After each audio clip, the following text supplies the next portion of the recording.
Hello, friends. I hope you're all doing well. So, with me today, I have one of my very good friends, being Lumos Theromax. If you want to introduce yourself. What's up, guys? I'm Lumos Theromax, fellow YouTuber, as well as a big fan of the lanterns. Hell yeah. And two of us are in the coffee shop gang. We'll have links down below. Great Of content course. creators, just love, all the content of, whether it be lanterns or Trek or DC, Marvel, all of it. So in this, we decided to kind of mingle Marvel and Star Trek and DC into, a good measure. And that would be, what if Classic Strange took on Comp Spock? So, yeah, it sounds like a doozy, but let's jump in with Classic Strange and you'll kind of get the gist of it. Okay, so I'll be covering the majority of the Classic Strange material, feats, and Lumos will be taking care of Comp Spock. So we will start with Classic Strange.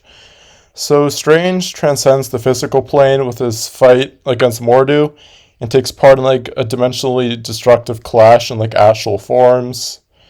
Of the contents of the Book of the Vishanti, it carries like every counter spell known to the mystic arts inscribed within the pages. This should obviously grant him like huge counts of like defensive hacks. With the same run, it was stated that he was unstoppable in Nightmare's realm, and states that through Hogarth he can negate any evil attacks as he stays on his path. Now, as I was reading this, Lumos, do you kind of find this already kind of a bit concerning? Kind of the I Vishanti? mean, it's some wacky shit, bro. He's already got every counter spell known ever. It's kind of sus. Classic Doctor Strange just has like everything, man. It's crazy the amount of things that he has at his disposal in terms of utility. Yeah, it's whack. So, and adding on to that, his amulet can automatically be active within microseconds to benefit his mission at hand. With this, he clouded Nightmare and escaped with everyone in this case. He can like one shot or like BFR entities from entirely different time space continuums.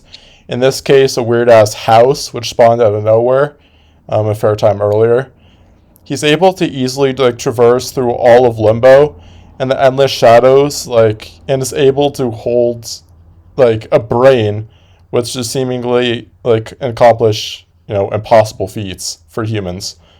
So during his most impressive feats, or one of them, he's able to easily keep up with Dormammu in his dark domain, where Danko likes to say Dormammu is nigh omnipotent. Yeah, it's kind of like Sidorak in his Crimson Cosmos. So yeah, Strange can just like hold his own in a 1v1 sorcery duel, to where like Dormammu gives him praise of being like unrealistically OP for a mortal, which I kind of get. That's why I don't really like Strange. Like, I don't know, classic Strange. The same Dormammu, conqueror of every dimension ever. That's this guy. Keep in mind. Yeah, that's sucker, this bro. dude here. You hire at parties or something. He's capable of breaking out of the bindings of Sidorak, who's above Zom and Dormammu, who we all know, is stronger than all the other Hell Lords. He's able to traverse through countless dimensions, traveling at speeds we aren't able to even try and calculate. Nice. The writers, sometimes just I feel we're just on stuff. I want to see the math on that one. Where's the calcs for that, boys? That's an accessible right there. He destroys an entire. Okay, this was actually pretty funny when I read this. So he can destroy an entire dimension of evil in a single blast. Yet that made me think about the death battle, where he just chose to show his AP of just shooting supernovas, and not how he can destroy entire dimensions with blasts. Oh my god! Because if you use that panel, then you can downplay him. Think about it. True. Yeah. Okay. Yeah, folks. Okay. I'm team Doctor Fate, but after reading the Strange Tales, there's no contest. Just don't trust Death Battle. So the gem can allow like the exiting of the mortal planes and like entry into Eternity's realm fairly easily. Again, kind of like with his prior class with Dormammu, he does it again. It's kind of like what he's about to do can scale him like near eternity at least. His magic is strong enough to easily block blasts from Dormammu, which had just sealed eternity itself. He just punches it away. Yeah, throwing hands with all these high level characters, because bro. I why mean, just not, think about bro? this. It's Doctor Strange for you. He Just the easily. normal dude. Oh god, he easily mind fucks Galactus. That's a classic scan everyone loves to use. I had to include it. He was well fed. During the Secrets of Seraphim, he's able to travel faster than ever, like any living being has traveled before. He traveled so fast, a version of himself entered straight up non-existence. Okay, so kind of like the Book of Ashanti hacks.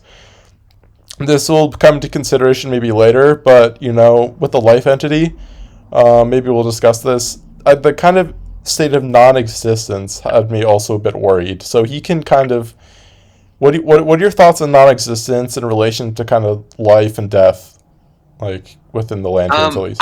I'm not sure. I'm not sure honestly what that's in, like how that scales specifically within the context of Marvel. But in terms of non-existent, man, in the new Infinite Frontier, I'm not even sure exactly what I would quantify as non-existent. Yeah, it's insane. So now going into one of his most impressive fights, even more than Dormammu, surprisingly enough, he destroys this ugly motherfucker basically. Starting with he destroys Zom, who's above Eternity, and Dormammu, with his mystic mace of madness, which would have turned Strange into just a nameless, shapeless nihility, No. and proceeds to land like an effective strike on him. He's able to just like tank Zom's clapping, just like clapping his iron cheeks point blank, and gets up soon after. He's literally just like a guy just like tanking that. And his sorcery is strong enough to mindfuck Zom into just punching himself in the face. And then a couple more. These are probably also some of his more impressive feats. He severed like the Living Tribunal's mystical bonds. This is a feat that the Living Tribunal says he's never seen done before. Keep in mind, this is a tribunal that, think about the powerhouses he deals with regularly. He's the judge throughout the entire multiverse. And Snapped away the Infinity Gauntlet, like, yo, I'm gonna turn that shit off casually. Like, hey, shut the hell up. You're gonna listen to me. yeah, like, that was you ain't empowering me. That was with Adam Warlock, right? Yeah, Adam Warlock was like, bro, I got the Infinity Gauntlet. He was like, shut the hell up. Yeah, it's just, and now he's like, what the fuck? And then here, yeah, he just flexes again, just above Adam. Basically, he just like revives his cape that was just burned out by Living Tribunal. And then lastly, a classic kind of like the mindfuck Galactus. I had to include that during a weakened state of mind, Pre-Recon Beyonder believes Strange would be the one that was strong enough to possibly take advantage of him when he was most vulnerable, kind of like dealing with humanity. So yeah, that is one little strange boy for you. So now we will transition with Lumos to Comp Spock. So when it comes to the Star Trek side of things, or really, honestly, in this case, I mean the Spock side of things, because I don't know if you guys have ever heard of a very unique concept within Star Trek called the Vulcan Death Grip. And honestly, I'm not sure that, Doctor Strange has anything. No, I'm just kidding. So there's a few really unique crossovers between Star Trek and DC, specifically the Lanterns from DC. And of course, I'm a big Lantern guy, which is the main reason I'm here for this sick crossover with Q over here. Oh, yeah. And the guy we're talking about, as crazy as it sounds, is actually Spock, who manages to summon the life entity itself, or the pure white entity. And the reason why this is so impressive is because it is one of the 7 foundational positive energies that form the existence. And that's going to become very important as we'll go on. But before we go any denser into that, I'm going to have to recap you guys. So this major villain of the series is this guy named Necron. And Necron is a being from outside of existence. He's a being that was here before life or existence came. And all he wants to do is destroy the light that came that bothers him. And that light is the life entity, or the white light. And so he's been in an eternal battle against it for a very long time. Well, the first time he rose up during Blackest Night, we managed to stop him. And that's because we used the white light itself and the white entity in order to overcome the threat of Necron by reviving his avatar to this reality being Black Hand. And that's really important because the life entity and all of its hosts, being everyone who is transformed into a White Lantern, even the Anti-Monitor, as well as a few other wildly powerful characters like the Spectre, actually could not destroy Necron or stop Necron. Like I said, the only way they could deal with him is destroy his tether to this existence. However, for the sake of this crossover, he actually returned, and this time immediately killed the only person who had the capabilities to stop him, which was the only remaining White Lantern, and that was Kyle Rayner. This is really significant, and we'll get to it down the road. But as a result, Necron went on this time with his Black Lantern armies and slayed the entire verse. So much so, Ganthet was required to essentially sacrifice the last of the rings around him and to teleport the last remaining members of the Lanterns from every single corps into another reality, which just so happened to be this Star Trek reality. And as a result of this crossover, it appears that Necron actually is an omnipotent embodiment of death that exists in every as a constant in every universe. So he just wound up following them here. I mean, it wasn't really anything too crazy about it, and he just wound up saying he's going to do the same thing to this reality. And if you don't mind me jumping in there quick, yeah, go for it. Yeah, keep in mind that one big thing that could be a good update and a huge buff for the Star Trek verse is that post us making our old Spock video, which you can give a look, is that in one specific Star Trek comic, Waypoint, it had been confirmed straight up that there was an entire omniverse within Star Trek with various components, and that should obviously tie into this narrative in which Necron would be harming the entire omniverse within Star Trek. So he's a threat of that caliber. And also I wanted to talk about earlier, so Lumos, how you said, in the DC portion, they kind of did put him down, after a long fight, right? They only managed to put him down because they destroyed his tether to this reality, and the way they did that was actually turn Black Hand alive because he had killed himself in the name of death itself. So they just couldn't physically put him down, or even with any of the hacks they have. They just they couldn't deal with him because the guy's got some really the characters at this level scale above things like magic, everyone's magic in the entire verse. He can seal away threats like the Anti-Monitor casually and bolo like a fully reborn Anti-Monitor at full strength and not care while fighting the life entity at the same time. Necron, even the first time he showed up was a nightmare. So the second time if he showed up, I can only imagine how much crazier it would be. Yeah, I just find it really impressive looking once again just how he's able to. I find this is a stronger version of Necron, to be honest, in the Star Trek verse. Just how maybe it was the narrative told within the comic itself, but it was told how he effortlessly destroyed the entirety of what we know of DC, which included, as you said, Kyle, who was their only hope in past works. And he just comes over here saying, I'm going to do the straight thing to your entire omniverse. And the only thing could stop it is the life entity, aka Comp Spock. So we have to decide now. Do we think Comp Spock with the life entity who one-shot Necron, correct?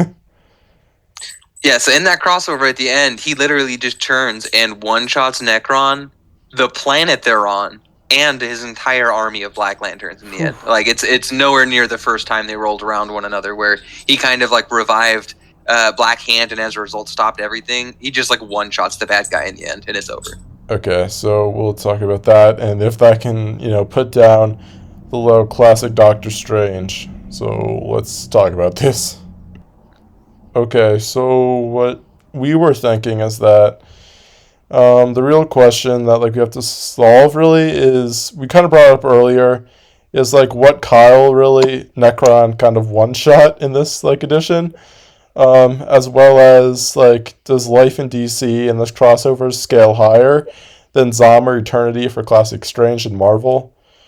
So kind of what are your initial thoughts on this, Lumos? So, like, it really depends. It depends on like a lot of context here, because from my understanding of both Marvel and DC cosmology, they're like they scale pretty similarly out in the end. And in my opinion, the realm of eternity, especially like in the Doctor Strange era, like is very similar to the source wall itself.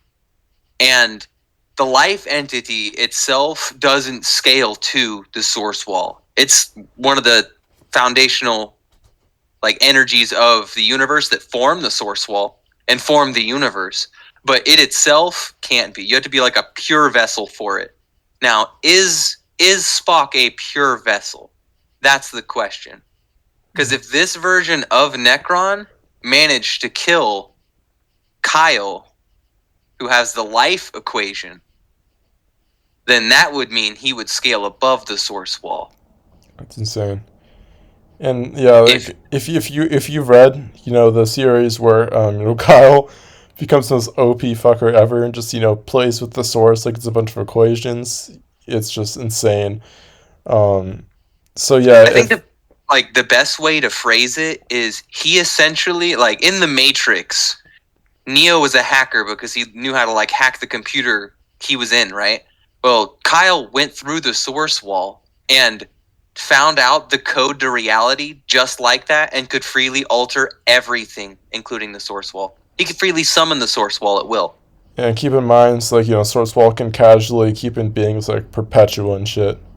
So Darkseid's been Dark sealed. Side, I mean, Perpetua, who hasn't been sealed away at one I know, point it's by insane. by So I guess yeah, it comes down to a lot of variables, which makes it tough. And the thing is that I I find it tough because I can find both sides fairly believable in the context given, you know what I mean? But if I have to like go with consistency, just Strange, like if we look straight up, you can't deny how stupidly broken he is. There aren't any kind of outstanding variables. it's fucking crazy. The Book of Vishanti, which just has infinite hacks for anything.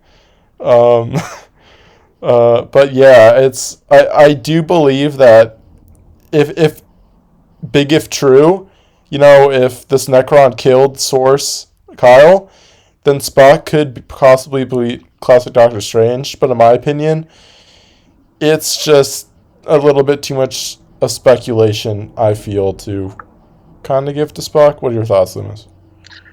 So something very interesting, I think, to point out is the fact that magic in general just is ineffectual against Necron. That is true. And if like, I'm sure you'll post a scan, but like, that's something really interesting to think about, because here's hot takes with Lumos. Maybe magic in Marvel scales higher than the magic that we had in DC before the destroyed source wall era.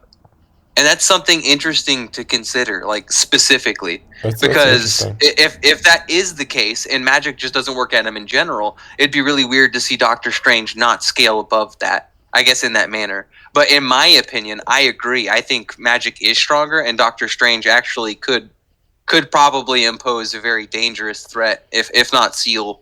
In my opinion, very high diff, like Spock life entity. Yeah. I think we can agree. It's I think Spock definitely has a chance. I would say, to be honest, I would say very high diff. Classic Doctor Strange would win. What are your thoughts?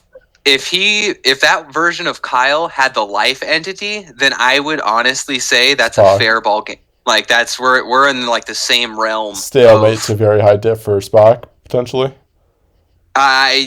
Potentially, because like if you grant him that, you're granting him a lot of more power. Yeah, true.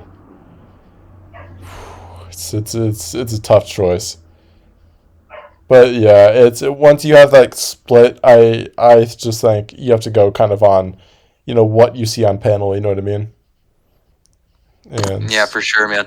yeah, so in the end, I think it could be a stalemate, big if true if he kills Kyle, but Classic Strange just has, the real scans and proof on his side you can't really argue against.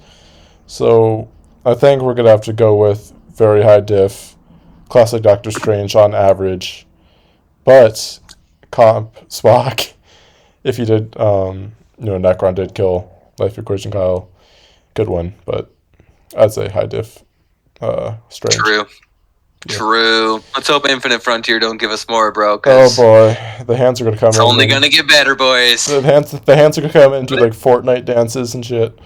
But a good fight either way, man. Like Yeah, anybody that's interesting. thinking like taking an L to like fucking Classic Doctor Strange is a bad thing, bro. Like, have you seen some of these scans, man? This shit is Dude, he's absurd, bro. endless He does scans of just everything. fucking stupid ass shit. Oh Like my this God. guy does it all, bro. This motherfucker might as well be a Looney Tunes character. Swiper. Oh boy. Like literally, man. Okay. Well, I hope you guys enjoyed this video. I'm Q. If you want to pop off again, say bye, Lumos. Yeah. I'm Lumos Theromax, man. Check me out on my page. I make a bunch of random shit that I think is sub cool, to him. so hopefully you do too. He made a fire cosmology video. So yeah. Hell yeah. Okay. Peace out, guys. Thanks for watching. Later.